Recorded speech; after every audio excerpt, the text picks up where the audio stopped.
अली साहब, आपने शहबाज साहब की गुफ्तगू तो सुनी, पर सर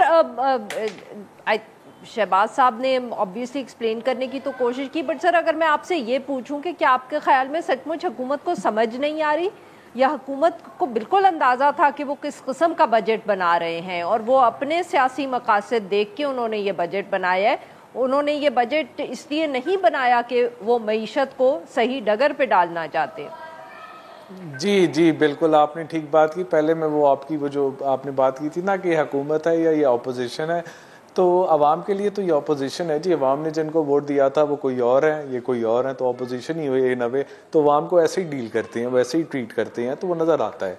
अच्छा जी, दूसरी बात ये कि जी हुकूमत को ये नहीं पता था, बिल्कुल पता था। ये शहबाज वाली बात ये ठीक हो सकती है कि जी ये 200 यूनिट तक इतना इंक्रीज़ है, इतना इंक्रीज़ है, वो प्राइम मिनिस्टर को गलत कम्युनिकेट किया हो, थोड़ा उधर हुआ हो, वो छोटा नंबर होता है बट इम्पैक्ट लोगों पे बहुत आता है, तो ठीक है, वो उसके बारे में आप कह सकती हैं। बट जनरली स्पीकिंग सारे टैक्सेशन मेजर्स का बहुत ज़्यादा हुकूमत को पता था और हुकूमत ने अपनी प्रायोरिटी पे लेके चला है।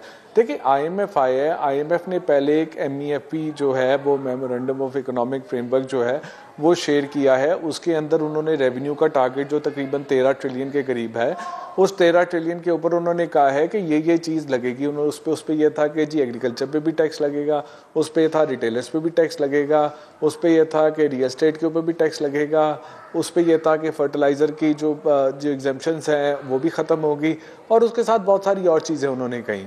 अच्छा, इन्होंने जो मैंने चीज़ें आपको गिनवाई हैं वो चीज़ें इन्होंने नहीं की, बाकी मनवा ली।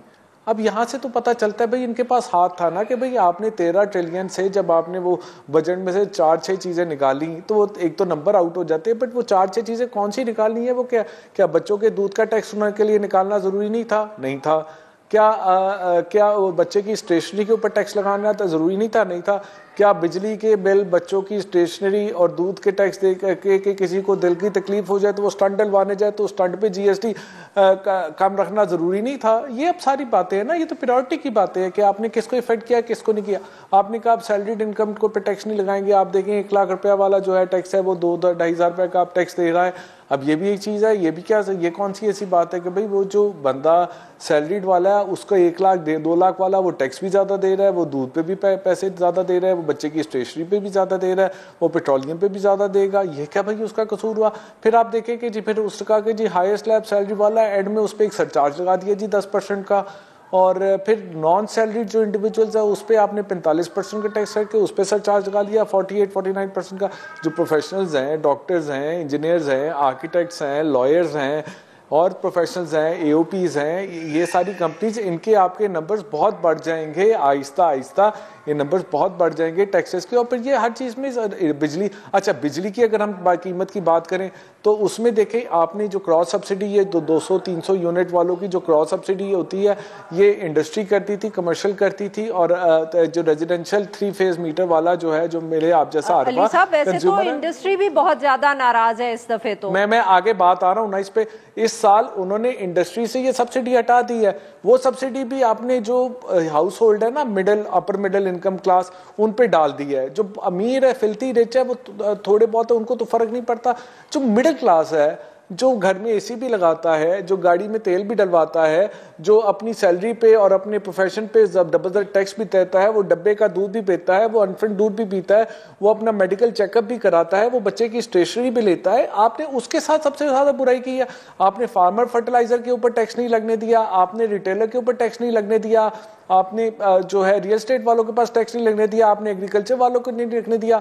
तो फिर आपकी प्रायोरिटी तो सामने आती है। फिर आप आगे आके कहीं हाँ जी कि जब वो फाइनेंस मिनिस्टर उस दिन लाहौर आए थे, FCCP आए में, वहां पे सवाल हुआ जी कि आपने एक्सपेंडिचर बढ़ा दिया है, लोगों का 30% की तनख्वाहें गवर्नमेंट ने ये वो कर दिया, इतना डेवलपमेंट, तो जी हाँ जी आपकी तनकीद बढ़ेगी। ठीक है, तो अगर आपकी तनकीद ठीक है तो फिर आप इस सीट पे क्या कर रहे हैं यार? अगर आप इस पे ये बात कहते हैं कि जी आप ठीक तनकीद कर रहे हैं जबकि आप फैसले में ये नहीं करते, तो फिर तो मतलब आपकी कॉलफुल में तजाद है। और आप, मैं कैसे मान सकता हूं कि आपको ये चीजें नहीं पता? जब पीपल्स पार्टी के साथ बजट के ऊपर बातें हो रही थी तो फैसला ये हो रहा था कि भाई तुम्हें इतना PhD पे देना है, तुम्हें इतना देना है, और पीछे से वो दूध की कंपनियों वालों के कह रहे थे कि तुम्हारे टैक्स के लिए लड़े, और कोई IMF से नहीं लड़ रहे थे, उस पर सब कुछ झूठ बोल रहे थे, और आपस में बस बंदर बाट चल रही थी, बस ये मुझे दो, ये मुझे दो, मुझे दो। देखिए पाए जब शॉर्ट हो रहा है ना तो सब उसके ऊपर पड़ रहे हैं, और आवाम जो है वो तो फिर पीछे ही रह गई ना। अब इसमें क्या है, ये तो साफ बात नजर आ रही है।